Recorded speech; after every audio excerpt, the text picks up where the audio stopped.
बिस्मिल्लाहिर्रहमानिर्रहीम। अस्सलाम वालेकुम स्टूडेंट्स। हम डिस्कस कर रहे थे चैप्टर नंबर 18 इलेक्ट्रॉनिक्स का। आज हमारे पास जो है वो उससे नेक्स्ट के टॉपिक्स हैं और जो आज हम एक ओवरव्यू लेंगे। प्रीवियस लेक्चर के अंदर हमने ट्रांजिस्टर एज एन एम्पलीफायर तक डिस्कस किया था। Today we are going to discuss from operational amplifier. Operational amplifier क्या है? इंटीग्रेटेड सर्किट है। इंटीग्रेटेड आप लोग जो मैथमेटिक्स के स्टूडेंट हैं उन्होंने लाजमी इंटीग्रेशन का वर्ड पढ़ा होगा, एडिशन। इसमें हमारे पास मल्टीपल एनपीएन ट्रांस या पीएनपी ट्रांजिस्टर जो है वो एक सर्किट के अंदर सारे जो है वो आपस में कनेक्टेड होते हैं, जो मल्टीपल फंक्शन परफॉर्म करते हैं। That whole combination is called integrated circuit. जो मेडिकल वाले में वो भी कोई इतनी ज़्यादा रॉकेट साइंस नहीं है। Integration means simply addition. Terminals, इसके दो टर्मिनल्स होते हैं, एक इन्वर्टिंग और एक नॉन इन्वर्टिंग। इन्वर्टिंग वाला जो है वो नेगेटिव टर्मिनल होता है जिसमें हम इनपुट देते हैं, आउटपुट हमें इन्वर्ट होकर मिलती है, आउट ऑफ फेज मिलती है। नॉन इन्वर्टिंग पॉजिटिव वाला टर्मिनल है, इसमें हमें जारी बात है नॉन इन्वर्टिंग जैसी इनपुट देंगे वैसे ही आउटपुट आ जाएगी, लेकिन गेन ज़्यादा होगा। करेक्टरिस्टिक हैं इनके दरमियान नेगेटिव और पॉजिटिव दोनों इन्वर्टिंग और नॉन इन्वर्टिंग टर्मिनल के दरमियान इंटरनली एक हाई रेजिस्टेंस होती है जो को हमारे पास करंट फ्लो नहीं करने देती। यहाँ पे एक थर्ड भी होती है हमारे पास, आउटपुट रेजिस्टेंस भी होती है, वो वेरी लो होती है, जो मैंने यहाँ पर नहीं लिखी हुई, लेकिन वेरी सिंपल दैट इज कि हमारे पास वो लो रेजिस्टेंस होती है। Open loop gain, open loop gain हमारे पास आउटपुट में क्या मिलेगा हमें? Output divide by input, open loop gain बोलते हैं, ratio of output divide by input voltage. यहाँ पे it's order of 10⁵ means it is very high value. उसके बाद हमारे पास ऑपरेशनल एम्पलीफायर के दो फंक्शन है, as inverting amplifier and as non inverting amplifier. दोनों लॉन्ग क्वेश्चन वाले से इंपॉर्टेंट है। इसमें हमारे पास ये मैंने बाइसिंग की हुई है, हमने इनपुट जो है वो अप्लाई की यहाँ पे इन्वर्टिंग टर्मिनल के ऊपर, क्योंकि हम पहले डिस्कस कर रहे हैं as an inverting amplifier. R1 and R2 are feedback resistances जिनसे हम गेन जो है वो बढ़ा सकते हैं। पॉजिटिव वाला टर्मिनल यहाँ पे ग्राउंड है, आउटपुट वोल्टेज और आउटपुट सिग्नल है सारा यहाँ पे। Principle of virtual ground, principle of virtual ground क्या है? हमारे पास जो है पॉजिटिव वाला आपको लग रहा है कि वो ग्राउंड है, लेकिन but it is virtually ground. Actually में V positive voltage at positive approximately equal to V negative. Gain इसका -R2 और R1, minus sign showing that the signal is inverted. Operational amplifier as non inverting, उसका simple gain 1+R2 और R1 value जो है वो आपके पास इसकी negative में नहीं है, पॉजिटिव है। एक और बात यहाँ पे आ सकती है, देखें सिंपल किसका गेन ज़्यादा है? ये देखें R2 और R1 है, ये 1+R2 और R1 है। जारी बात है आपके पास नॉन इन्वर्टिंग का गेन, नॉन इन्वर्टिंग गेन क्या होगा? Inverting gain +1। तो एक मतलब 1+ ऐड करें तो आपके पास इक्वल हो जाएंगे, 1 ज़्यादा है। So now come toward the MCQs। MCQs हमारे पास टॉपिक है 7th ऑपरेशनल एम्पलीफायर।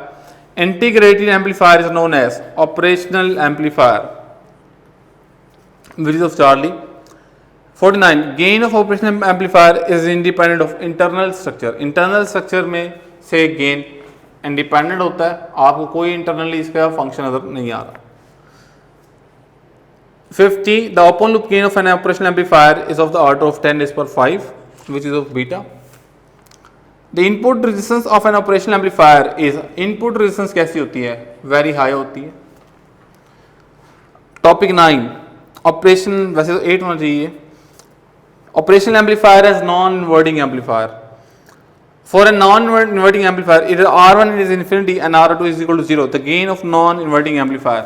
अब देखिए उन्होंने बोला हमें नॉन इन्वर्टिंग एम्पलीफायर का गेन, वो उन्होंने हमें कहा है कि R1 जो है वो इन्फिनिटी है, R2 जो है वो 0, R2 0। तो बताएं गेन क्या? 1+R2 over R1, 1+0 over infinity, something over 0 और something is equal to 0, so 1, gain is equal to 1, positive 1 आएगा, क्योंकि नॉन इन्वर्टिंग है तो positive 1। Comparator as a night switch, automatic functioning of street light can be done by use of comparator. Fundamental logic gates आपके topic में नहीं है, सो यहाँ पे इतने ही MCQs दिए हुए हैं। लेकिन अगर आप 2019 के अंदर देखें, 2019 वाले में कुछ MCQs जो है वो इसमें 86 से स्टार्ट हो रहा है। For normal operation of transistor the emitter base junction is always forward bias 87 MCQ देखें, if R1 is equal to 10 kilo ohm and R2 is equal to 1000 kilo ohm. R1 हमारे पास है that is 10 kilo ohm and R2 is equal to 1000 kilo ohm. Then gain of inverting amplifier G is equal to 1 minus R2 over R1, inverting है minus R2 over R1, so minus 1000 kilo 10 kilo 10 से 0 cancel हो जाएगा, minus 100 kilo answer आ जाएगा। Unit कोई नहीं होंगे, ohm ना लिख दीजिएगा, माइनस 100 आंसर आएगा यहाँ पे। अच्छा यहाँ मजे की बात ये है कि यहाँ पे ऑप्शन नहीं है, माइनस 100 आएगा, किलो भी नहीं आएगा क्योंकि किलो किलो से कैंसिल हो जाएगा ना, माइनस 100 आएगा, यहाँ ऑप्शन नहीं है। तो हम आप आगे पास एक ऐसा MCQ आपके पास इस टॉपिक के लास्ट में भी दिया गया। बहरहाल इसमें अब कोई डायरेक्ट, हाँ 894 पे डायरेक्ट फार्मूला गिवन है, the gain of non inverting amplifier, ये आपके पास MCQs में गिवन है। फिर एक आपके पास डायरेक्ट यही वाला फार्मूला गिवन है, तो ये इसके सारे MCQs हैं। बाकी लॉजिक गेट्स वाला टॉपिक हमारे पास नहीं है, तो इतने ही पॉसिबल MCQ इसमें से बनते हैं। बहरहाल जो मैं आ सकता है वो मैं एक बता देता हूँ। देखें, अगर आपको कहा जाए कि एक नॉन इन्वर्टिंग एम्पलीफायर जो है उसका गेन है जैसा माइनस 100 है, ये आपको पता है आगे पास किसका गेन आ गया, नॉन इन्वर्टिंग आ गया माइनस 100। अब आपसे पूछ रहे हैं अगर हम यही feedback resistances non inverting amplifier में यूज करते तो उसका गेन कितना होता। तो देखें माइनस 100 का मतलब क्या है, यहाँ पे minus R2 over R1, minus का साइन निकाले, it mean R2 over R1 is equal to 100। तो gain of non inverting 1 plus R2 over R1 is equal to 101। तो इस तरह से हम जो है वो gain of non inverting amplifier भी निकाल सकते हैं और इस तरह के MCQs आता भी है। सो ये सारे हमारे पास जो है वो आज की discussion about MCQs of chapter number 18। तो यहाँ तक हमारे चैप्टर नंबर 18 क्लोज हो गया। अगर आप लोगों का अभी भी कोई MCQs रहता हो तो आप लोग उससे ज़रूर पूछ लीजिएगा। थैंक यू सो मच, अल्लाह हाफिज़।